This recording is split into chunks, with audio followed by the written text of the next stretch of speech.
Hi everyone, मैं प्रिया और अपने चैनल पर आप सभी का स्वागत करती हूँ। चलिए, तो आज हम इस वीडियो में जानेंगे कि भगवान राम को 14 वर्ष का वनवास ही क्यों? आखिर कैकेयी को ऋषि दुर्वासा से ऐसा कौन-सा वरदान मिल गया था, जिससे हमारे मर्यादा पुरुषोत्तम भगवान श्री राम को 14 वर्ष का वनवास मिल गया? देखिए, आप रामायण जैसा सीरियल टीवी का एक हिस्सा है जो आप जानते होंगे, भली-भाँति आप इस चीज़ से परिपूर्ण होंगे, बट क्या होता है कि ऐसे कुछ डिटेल में रहस्य होते हैं जो आपको नहीं पता होते हैं, है ना? आप इतना जानते होंगे कि कैकेयी को वरदान प्राप्त था जो दशरथ से उन्हें ऐसा माँग लिया था, बट ऐसा नहीं है, उसका एक अलग ही रहस्य है। तो देखिए, हिंदू धर्म में रामायण को बहुत ही ज़्यादा पवित्र ग्रंथ माना जाता है।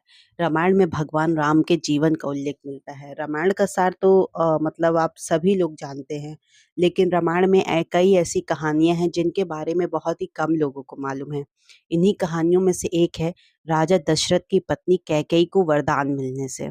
तो देखिए दोस्तों, ये हम इस वीडियो में बहुत डिटेल से आपको ये रहस्य बताएँगे, तो आपको वीडियो पूरा देखना है और हमारे वीडियोस को पूरा देखना ही है और शेयर भी करना है और चैनल को सब्सक्राइब भी करना है। तो कहते हैं कि इस वरदान के कारण ही कैकेयी ने प्रभु राम को 14 साल के वनवास पर भेजा था। कैकेयी अपने बेटे भरत से बहुत ज़्यादा प्रेम करती थी। उन्हें राम से बहुत ही ज़्यादा आशाएँ भी थी। फिर सवाल यह उठता है कि आखिर उन्होंने राम को 14 वर्ष के वनवास पर क्यों भेजा?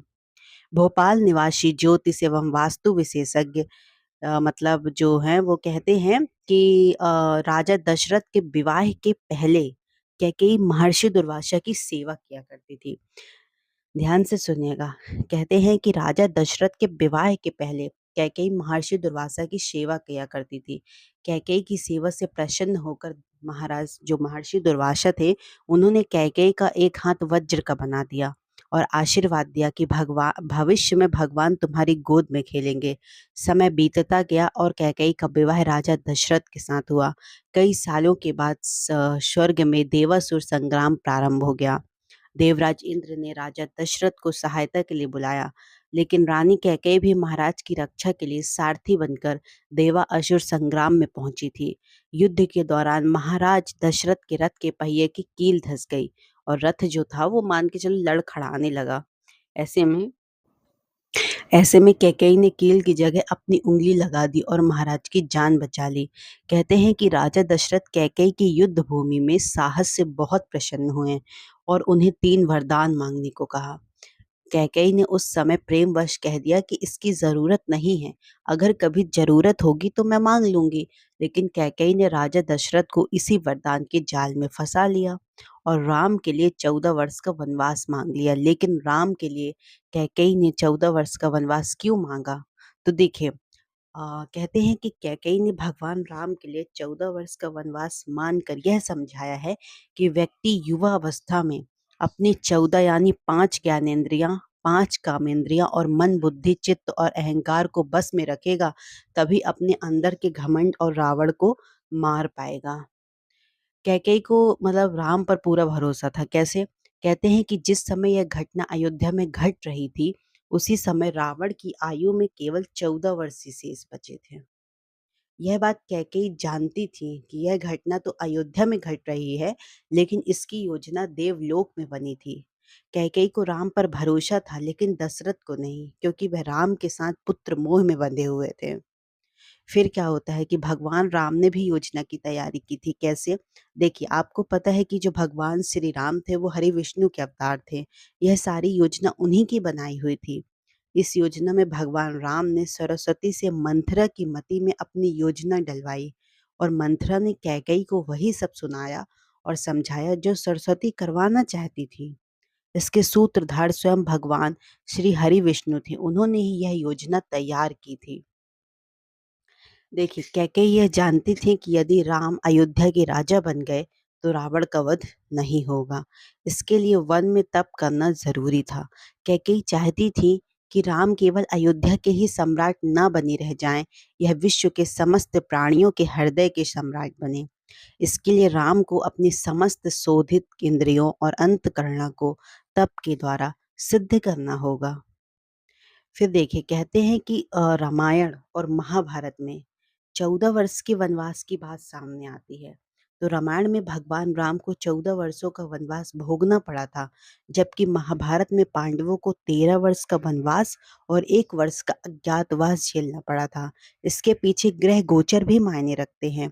उन दिनों मनुष्य की आयु आज के ज़माने से काफ़ी ज़्यादा हुआ करती थी, इसलिए ग्रहों की दशा भी ज़्यादा होती थी। शनि चालीसा अगर आपने पढ़ा होगा तो उसमें एक उल्लेख मिलता है कि राज मिलत मन रामहि दीना, कैकई की मति हर लीन्हा। यानी शनि की दशा के कारण कैकेयी की मति मारी गई और भगवान राम को शनि के समय अवधि में वन वन भटकना पड़ा। उसी समय रावण पर शनि की दिशा आई और वह राम के हाथों मारा गया।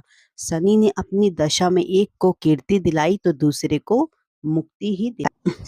ऐसा भी कहते हैं कि जो कैकेयी थी, कैकेयी माता, वो हमेशा राम को अपने पुत्र भरत के समान ही प्रेम करती थी। कभी भी कैकेयी ने राम के साथ कोई भेदभाव नहीं किया था। यही वजह थी कि जब राम के वन जाने की वजह जब मतलब पता भरत को चला तो वो बिल्कुल एक तरह से हैरान हो गए और वे माता कैकेयी ऐसा कैसे कर सकती हैं। और सच भी यही था कि कैकेयी ने यह जानबूझकर नहीं किया था। इनसे मतलब यह काम देवताओं ने करवाया था। यह बात रामचरित के मतलब दोहों से स्पष्ट है। कैसे? विपत्ति हमारी बिलो की बड़ी मातु, करई सोई आजू, राम जाहि बन राजू, तज होई सकल सुर काजू। भगवान राम का जन्म रावण के वध करने के उद्देश्य से हुआ था। अगर राम राजा बन जाते तो देवी सीता का हरण और उसके बाद रावण वध का उद्देश्य अधूरा रह जाता। इसलिए देवताओं के अनुरोध करने पर देवी सरस्वती ने कैकेयी की दासा मंथरा की मति फेर देती है, जैसा कि मैंने अभी आपको बताया। इस तरह मतलब और कहते हैं कि इसके अलावा एक ऐसा भी कारण था कि एक श्राप से भी है इसका संबंध। नारद मुनि के मन में एक सुंदर कन्या को देखकर विवाह की इच्छा जागी। नारद मुनि नारायण के पास पहुंचे और हरि जैसी छवि मांगी। हरि का मतलब विष्णु भी होता है, वानर भी। तो भगवान ने नारद को वानर मुख दे दिया। इस कारण से नारद मुनि का विवाह नहीं हो पाया। क्रोधित होकर नारद मुनि ने भगवान विष्णु को श्राप दिया कि आपको देवी लक्ष्मी का वियोग सहना पड़ेगा और वानर की सहायता से आपका पुनः मिलन होगा। इस श्राप के कारण जो राम सीता का वियोग होना था, इसलिए राम को वनवास तो जाना ही पड़ता।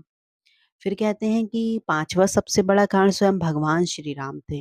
जो तुलसीदास ने मतलब रामचरितमानस में लिखा है कि भगवान राम की इच्छा के बिना कुछ भी नहीं होता है। भगवान राम स्वयं ही अपनी लीला को पूरा करने के लिए वन जाना चाहते थे, क्योंकि वन में उन्हें अपने मतलब जो भक्त थे वो हनुमान से मिलना था, सबरी का उद्धार करना था, धरती पर धर्म और मर्यादा की सीख देनी थी।